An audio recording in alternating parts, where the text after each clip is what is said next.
Hey everyone, Nick Busey here, and today I'm going to show you how to install HomelabOS on a Raspberry Pi. HomelabOS is a project I started to try and make it as easy as possible for anyone to self-host their own cloud services and maintain control over their data.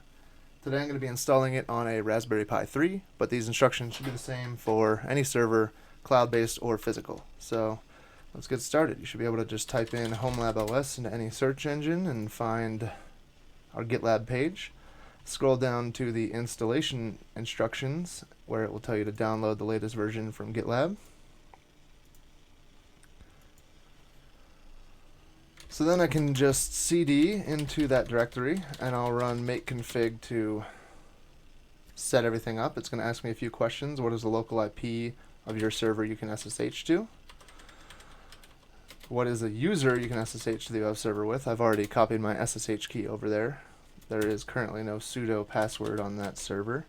I will set Nick as the default username and test as the default password.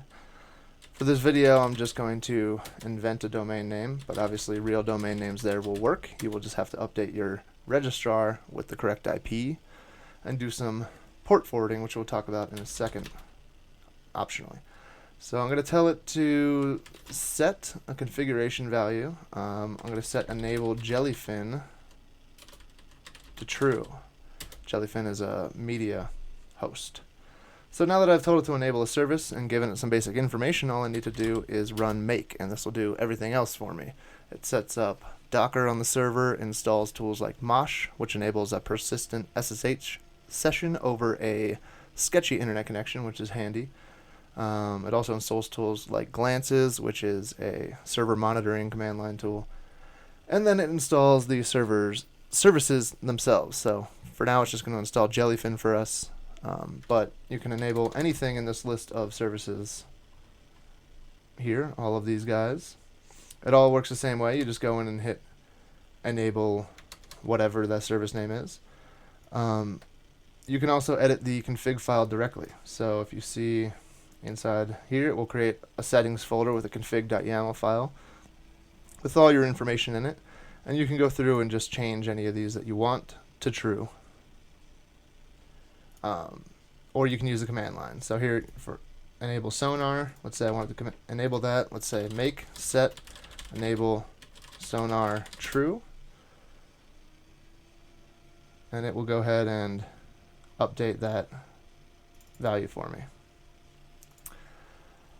Optionally, I talked about forwarding ports. So if you forward it straight at your server. If it's a cloud server, you probably won't have to mess with any ports or IP router weirdness, but if you're self-hosting at home, like I am with this Raspberry Pi, you would have to set up something like DNS to make sure your IP address stays consistent, and then you'd have to forward whatever ports you want to use, so like 80, 443, and 22 to get web and SSH working at a bare minimum.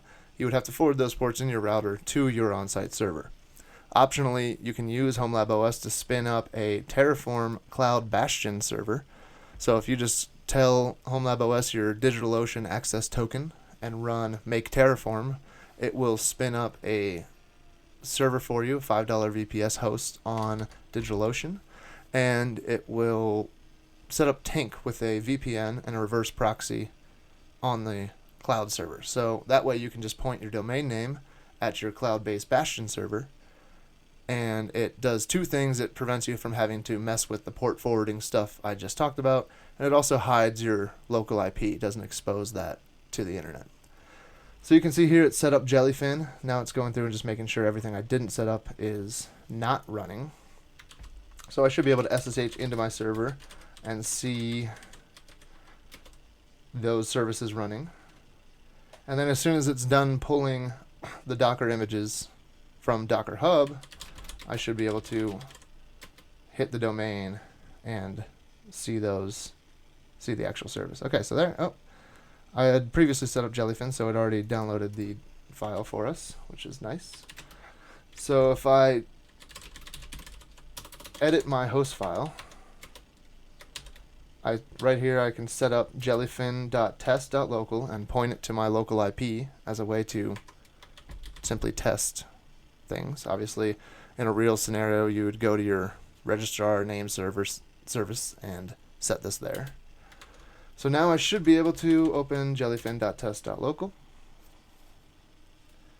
And there it is, Jellyfin being served off of this little Raspberry Pi. That's how you set up HomeLab. That's how quick and easy it is. Thanks for watching. Stop by my Twitch stream. Stop in the Zulip HomelabOS chat. There's a link to both of those in the video description.